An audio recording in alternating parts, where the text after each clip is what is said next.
ಮಹದೇವಪುರ ಪತಿಯ ಮನೆಯವರು ವರದಕ್ಷಿಣೆ ಕಿರುಕುಳ ಹಾಗೂ ದೈಹಿಕ ಹಿಂಸೆ ನೀಡುತ್ತಿದ್ದಾರೆಂದು ಆರೋಪಿಸಿ ವೈಟ್ಫೀಲ್ಡ್ ವಿಭಾಗದ ಮಹಿಳಾ ಠಾಣೆಯಲ್ಲಿ ಪ್ರಕರಣ ದಾಖಲಿಸಿದ ಸಂತ್ರಸ್ತೆ. ಆಂಧ್ರಪ್ರದೇಶದ ಮೂಲದ ದೇಸಮ್ಮ ಅಲಿಯಾಸ್ ದೇವಿಕಾ ಎಂಬ ಮಹಿಳೆಯು ಬಂಗಾರಪೇಟೆ ಮೂಲದ ಅನಿಲ್ ಕುಮಾರ್ ಎಂಬಾತನನ್ನು 4 ವರ್ಷಗಳ ಹಿಂದೆ ಮದುವೆಯಾಗಿದ್ದು 3 ವರ್ಷಗಳ ಕಾಲ ಸಂಸಾರ ಸುಖವಾಗಿದ್ದು, ನಂತರ ಗಂಡ ಅನಿಲ್ ಕುಮಾರ್ ಹಾಗೂ ಅವನ ಕುಟುಂಬ ವರದಕ್ಷಿಣೆ ತರುವಂತೆ ದೈಹಿಕ ಕಿರುಕುಳ ನೀಡುತ್ತಿದ್ದು, ಸಂತ್ರಸ್ತ ಮಹಿಳೆ ಭಾರತೀಯ ಸ್ತ್ರೀ ಶಕ್ತಿ ಸಂಘಟನೆಯ ಆಸರೆ ಕೋರಿದ್ದು, ರಾಜ್ಯಾಧ್ಯಕ್ಷರಾದ ಭಾಗ್ಯ ಸರವಣ್ ಅವರು ನೇತೃತ್ವದಲ್ಲಿ ಮಹಿಳಾ ಠಾಣೆಯಲ್ಲಿ ಪ್ರಕರಣ ದಾಖಲಿಸಲಾಗಿದ್ದು, ಮುಂದಿನ ತನಿಖೆಯನ್ನು ಪೊಲೀಸರು ಕೈಗೊಂಡಿದ್ದಾರೆ. ನಮಸ್ತೆ, ನಾನಿವತ್ತು ನಮ್ಮ ಮಹದೇವಪುರ ಮಹಿಳಾ ಸ್ಟೇಷನ್ ಮುಂಭಾಗ ಬಂದು ನಿಂತಿದ್ದೀನಿ. ವಿಚಾರ ಏನು ಅಂತಂದ್ರೆ, ದೇವಿಕಾ ಅಲಿಯಾಸ್ ದೇಶಮ್ಮ ಈ ಹೆಣ್ಮಗಳು ಮೂಲ ಕುಪ್ಪಂ ಭಾಗದ ಹೆಣ್ಮಗಳು, ಆಂಧ್ರ ಪ್ರದೇಶ ಕುಪ್ಪಂ ಭಾಗದ ಹೆಣ್ಮಗಳು. ಈಕೆ ಗಂಡ ಹೆಸರು ಅನಿಲ್ ಕುಮಾರ್ ಅಂತ. ಸೊ ಇವನು ಬಂದು ಮೂಲ ಬಂಗಾರಪೇಟೆ. ಈಗ ಪ್ರೆಸೆಂಟ್ ಗೆ ಹಾವಲಹಳ್ಳಿಯಲ್ಲಿ ಸುಮಾರು ವರ್ಷಗಳಿಂದ ಜೀವನ ವಾಸ ಮಾಡ್ತಾ ಇದ್ದಾರೆ. ಈ ಹುಡುಗಿನ ನೋಡಿ, ಗುರು ಹಿರಿಯರು ಅರೇಂಜ್ ಮ್ಯಾರೇಜ್ ಮಾಡಿಸಿ ಹಿಂದೆ ಏನು ಅವನ ಅಭ್ಯಾಸ ಏನು, ಅವನ್ ಯಾವ ರೀತಿ ಹೆಣ್ಮಗುನ ಕೊಟ್ಟ ಮಗುನ ಚೆನ್ನಾಗಿ ನೋಡ್ಕೊಂತಾನ ಇಲ್ವಾ ಏನು ಎತ್ತ ಏನು ಯೋಚನೆ ಮಾಡ್ದಿರಾ ಒಂದ್ ಹೆಣ್ಮಗಳನ್ನ ಯಾರೋ ಒಂದು ಸಂಬಂಧಿಕರ ಮಾತುಗಳನ್ನ ನಂಬ್ಕೊಂಡು ಒಂದ್ ಹೆಣ್ಮಗಳನ್ನ ಒಬ್ಬನಿಗೆ ಕಟ್ಬಿಡ್ತಾರೆ, ಮದ್ವೆಗಳು ಮಾಡ್ಬಿಡ್ತಾರೆ, ಲಕ್ಷಾಂತರ ರೂಪಾಯಿ ಸಾಲ ಸೋಲ ಮಾಡಿ. ಆದ್ರೆ ಆ ಹೆಣ್ಣು 100 ವರ್ಷ ಬಾಳಿ ಬದುಕೋದಕ್ಕೆ ಒಂದು ಒಳ್ಳೆ ವ್ಯಕ್ತಿಯನ್ನ ಆರಿಸ್ಕೊಬೇಕು ಅನ್ನೋದ್ರಲ್ಲಿ ಪದೇ ಪದೇ ನೋಡಿ ಒಂದು ಉದಾಹರಣೆ ತಗೋಬೇಕು. ಪಾಪ ಈ ಹೆಣ್ಣು ಮಗಳಿಗೆ ಭಾಷೆ ಗೊತ್ತಿಲ್ಲ, ಓದು ಬರಹ ಅಷ್ಟಕ್ಕಷ್ಟು ಕಮ್ಮಿ ಇದೆ. ಜೊತೆಗೆ ಮದ್ವೆ ಆಗಿ ಡೈರೆಕ್ಟ್ ಆಗಿ ಅವಳಳಿಗೆ ಕರ್ಕೊಂಡ್ ಬಂದ್ಬಿಡ್ತಾನ ಅವನು. 3 ವರ್ಷ ತುಂಬ ಕುಟುಂಬದಲ್ಲಿ ಜಾಯಿಂಟ್ ಫ್ಯಾಮಿಲಿಯಲ್ಲಿ ಅವ್ರಿಗೆ ಅನ್ಸರ್ಸ್ಕೊಂಡು ಹೋಗ್ತಾಳೆ ಎಲ್ಲಾ ರೀತಿ. ಆದ್ರೆ ಸೈಟ್ ತಗೊಬೇಕು ಅನ್ನೋ ವಿಚಾರ ಅಂತ ಬಂದಾಗ, ಸೈಟ್ ತಗೋಬೇಕು ಅಂತ ಆ ಹುಡುಗಿಲಿ ತಗೊಂಡು ಇರೋ ಒಡವೆಗಳೆಲ್ಲ ತಗೊಂಡು ಫ್ಲಡ್ಜ್ ಮಾಡಿಸಿ ಮುತ್ತೂಟ್ ಫೈನಾನ್ಸ್ ಅಲ್ಲಿ ಮತ್ತೆ ಇನ್ನ ಬಾಕಿ 10 ಲಕ್ಷ ಬೇಕು ಅಂತ ಆ ಹುಡುಗಿಗೆ ವರದಕ್ಷಿಣೆ ಕಿರುಕುಳ ಕೊಟ್ಟಿದ್ದಾರೆ ಅಂತ ಆ ಹುಡುಗಿ ಬಂದು ಇವತ್ತು ಬೆಳಗಿನ ಜಾವ 3 ಗಂಟೆ 4 ಗಂಟೆ ಏನೋ ಆ ಹುಡುಗ ಇನ್ನೊಂದ್ ಮದ್ವೆ ಮಾಡ್ಕೊಂತಾ ಇದ್ದಾನೆ, ಅದಕ್ಕೆ ಅವ್ರ ರಿಲೇಷನ್ ಅಲ್ಲೇ ಒಂದ್ ಹೆಣ್ಣು ನೋಡಿ ಎಲ್ಲಾ ರೀತಿ ಮದ್ವೆ ಮಾಡ್ಕೊಂಡ್ಬಿಡ್ತಾ ಇದ್ದಾನೆ ಅನ್ನೋ ಒಂದು ವಿಷಯ ಹುಡುಗಿಗೆ ಗುರುವಾರ ಏನೋ ಅವ್ರ ತಾಯಿ ಊರ್ಗ್ ಹೋದ್ರಿಂದ ಗೊತ್ತಾಯ್ತು. ಅದನ್ನ ಮನ್ಸಲ್ಲಿ ಇಟ್ಕೊಂಡು ಅವ್ರ ಯಜಮಾನ್ರಿಗೆ ಕಾಲ್ ಮಾಡಿದಾಳೆ, ಅವ್ನ್ ಪಿಕ್ ಮಾಡಿಲ್ಲ. ಮತ್ತೆ ಮೆಸೇಜ್ ಏನೋ ಮಾಡಿದಾನೆ, ಯಾವ್ದು ರಿಪ್ಲೈ ಬಂದಿಲ್ಲ. ಸೊ ಅದನ್ನೇ ಮನ್ಸಲ್ಲಿ ಹಾಕೊಂಡು ಆ ಹುಡುಗಿ ಮಾನಸಿಕವಾಗಿ ದೈಹಿಕವಾಗಿ ನೊಂದು ಆ ಹುಡುಗಿ ಏನೋ ಸತ್ತೇ ಹೋಗ್ಬಿಡೋಣ ಅನ್ನೋ ಮಟ್ಟಿಗೆ ಬಂದ್ಬಿಟ್ಟಿದ್ಲಂತೆ ಇವತ್ತು. ಸೊ ನನ್ನ ಗಮನಕ್ಕೆ ಬಂದು ಆ ಹುಡುಗಿಗೆ ಸ್ವಲ್ಪ ಟ್ರೀಟ್ಮೆಂಟ್ ಎಲ್ಲ ಮಾಡಿಸಿ, ಯಾಕಂದ್ರೆ ಗವರ್ಮೆಂಟ್ ಹಾಸ್ಪಿಟಲ್ ಅಲ್ಲಿ ಸರಿಯಾದ ಟ್ರೀಟ್ಮೆಂಟ್ ಸಿಗೋದಿಲ್ಲ, ಅದೆಲ್ಲರಿಗೂ ಗೊತ್ತಿರೋಂತ ವಿಚಾರ.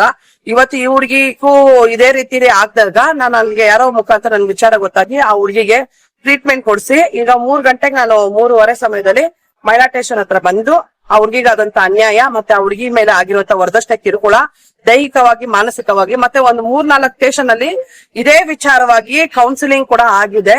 ಅದ್ ಸಂಬಂಧಪಟ್ಟಂಗೆ ಆ ಹುಡುಗಿ ಸ್ಟೇಟ್ಮೆಂಟ್ ಕೊಡ್ತಾ ಇದ್ದಾಳೆ. ಈ ಸ್ಟೇಷನ್ ಅಲ್ಲಿ ಇಂತಿಂತ ಸ್ಟೇಷನ್ ಪೊಲೀಸ್ ಸ್ಟೇಷನ್ ಅಲ್ಲೇ ಮತ್ತೆ ದೊಡ್ಡವ್ರ ಗುರು ಹಿರಿಯರು ಅಂತ ಇರ್ತಾರಲ್ಲ ಅವ್ರ ಸಮ್ಮುಖದಲ್ಲೆಲ್ಲ ನ್ಯಾಯ ತೀರ್ಮಾನಗಳಾದಾಗ ಇದೆಲ್ಲ ಆಗಿದೆ ಮೇಡಮ್ ಅಂತ ಆ ಹುಡುಗಿ ಸ್ಟೇಟ್ಮೆಂಟ್ ಕೊಡ್ತು.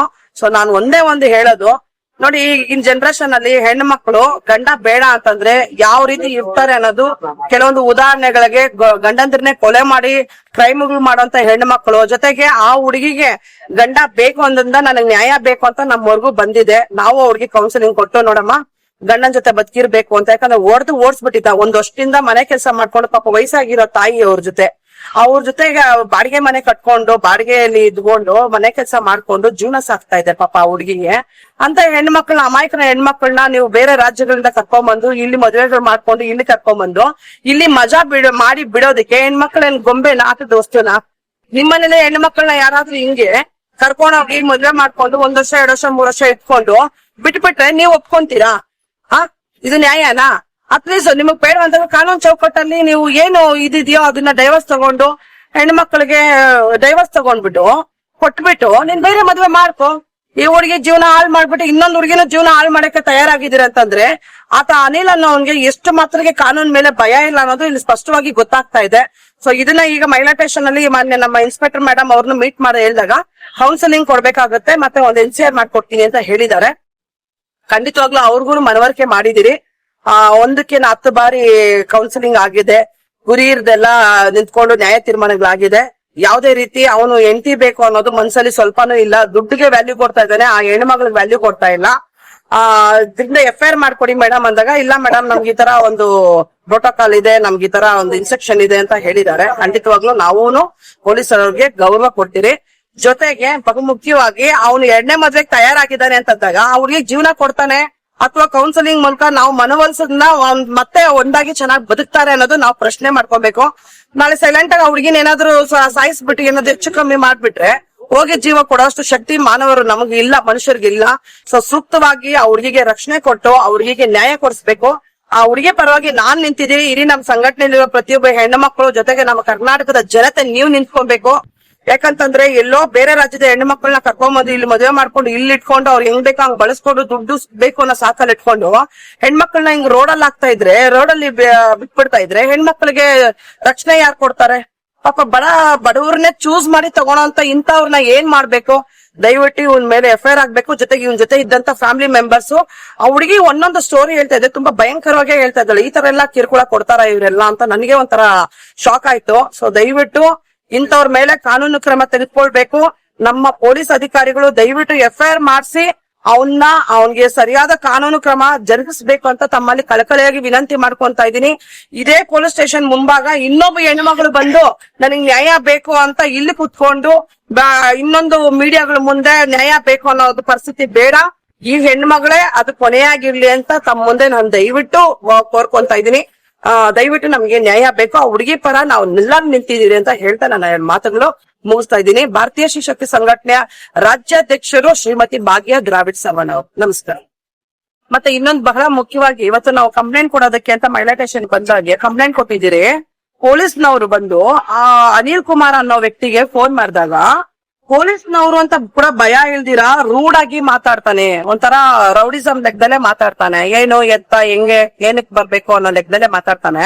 ಸೊ ನಾವ್ ಒಂದೇ ಅಲ್ಲಿ ಇವತ್ತು ನೇರವಾಗಿ ಕೇಳಿಸ್ಕೊಂಡಿರೋಂಥದ್ದು ವಿಚಾರ, ಇದು ನೋಡಿದಂತ ವಿಚಾರ. ಆ ಪೊಲೀಸ್ ಅವರು ಅಂತ ಹೇಳಿದ್ಮೇಲೆ ಪೊಲೀಸ್ ಠಾಣೆಯಿಂದ ನಂಬರ್ ಹೋಗಿ ಫೋನ್ ಹೋಗಿದ್ ಮೇಲೆನೂ ಅವನ ಬಿಹೇವಿಯರ್ ಈ ತರ ಇದೆ ಅಂತಂದ್ರೆ ಇನ್ನು ಪಾಪ ಅಮಾಯಕ ಹೆಣ್ಣುಮಗಳ ಒಂದು ಕತೆ, ಅವಳ ಜೀವನ ಹೆಂಗ್ ನಡೆಸ್ತಾ ಇದ್ದಾಳೆ, ಅವಳ ಮೇಲೆ ಎಷ್ಟು ಹರಾಸ್ಮೆಂಟ್ ಆಗಿದೆ ಅಂತ ನಾವ್ ಇಲ್ಲೇ ಅನಲೈಸ್ ಮಾಡ್ಕೋಬಹುದು. ದಯವಿಟ್ಟು ನಮ್ಮ ಮಹಿಳಾ ಸ್ಟೇಷನ್ ಇನ್ಸ್ಪೆಕ್ಟರ್ ಮೇಡಮ್ ಅಲ್ಲೂ ದಯವಿಟ್ಟು ಒಂದೇ ಒಂದು ಕಳಕಳಿ ವಿನಂತಿ ಏನಂತಂದ್ರೆ, ದಯವಿಟ್ಟು ಮೇಡಮ್ 10 ಜನ ಅಪರಾಧಿಗಳಿಗೆ ಇಲ್ಲಿ ಶಿಕ್ಷೆ ಆಗಿಲ್ಲ ಪರವಾಗಿಲ್ಲ, ಒಂದು ನಿರಪರಾಧಿಗೆ ದಯವಿಟ್ಟು ನ್ಯಾಯ ಕೊಡಿಸ್ಬೇಕು.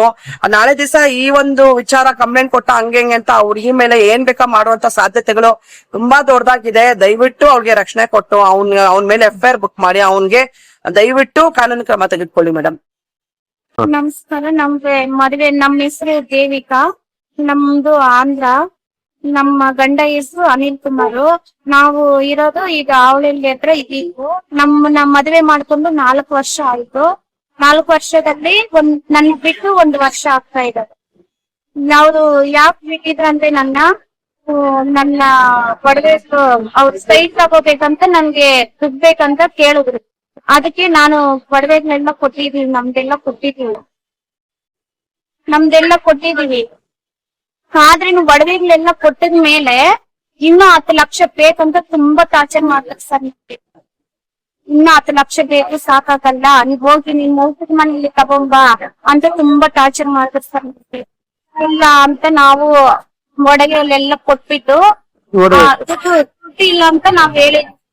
ಆಮೇಲೆ ದುಡ್ಡು ತಗೊಬಂದ್ರೇನೆ ಇರ್ಬೇಕು, ಇಲ್ಲಾಂದ್ರೆ ನೀನ್ ಇರ್ಬೇಡ ಅಂತ ನನ್ ಡೈಲಿ ಹೊಡಿಯೋದು, ಬೈಯೋದು, ಊಟ ಇಲ್ದಿರ ಮಾಡೋದು.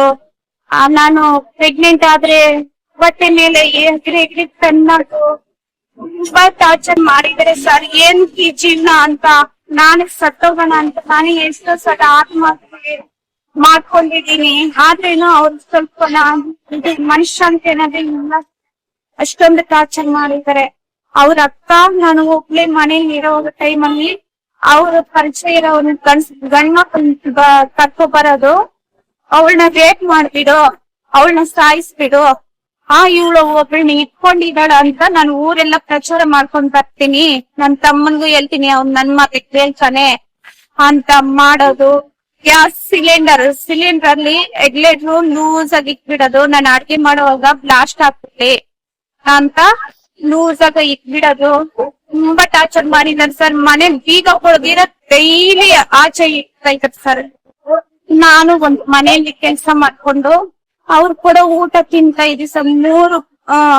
3 ಸಲ ಊಟ ಅವರೇ ಕೊಡೋರು, 1 ಬಾಟ್ಲಲ್ಲಿ ನೀರ್ ಕೊಡೋರು. ಆಮೇಲೆ ಎಲ್ಲ ಆದ್ಮೇಲೆ ಒಂದು 3-4 ತಿಂಗಳ ಮೇಲೆ ನಾನು ಆವ್ಲೆಲ್ಲ ಹತ್ರ ಹೋಗಿ ಕಂಪ್ಲೇಂಟ್ ಕೊಟ್ಟಿದ್ದೆ.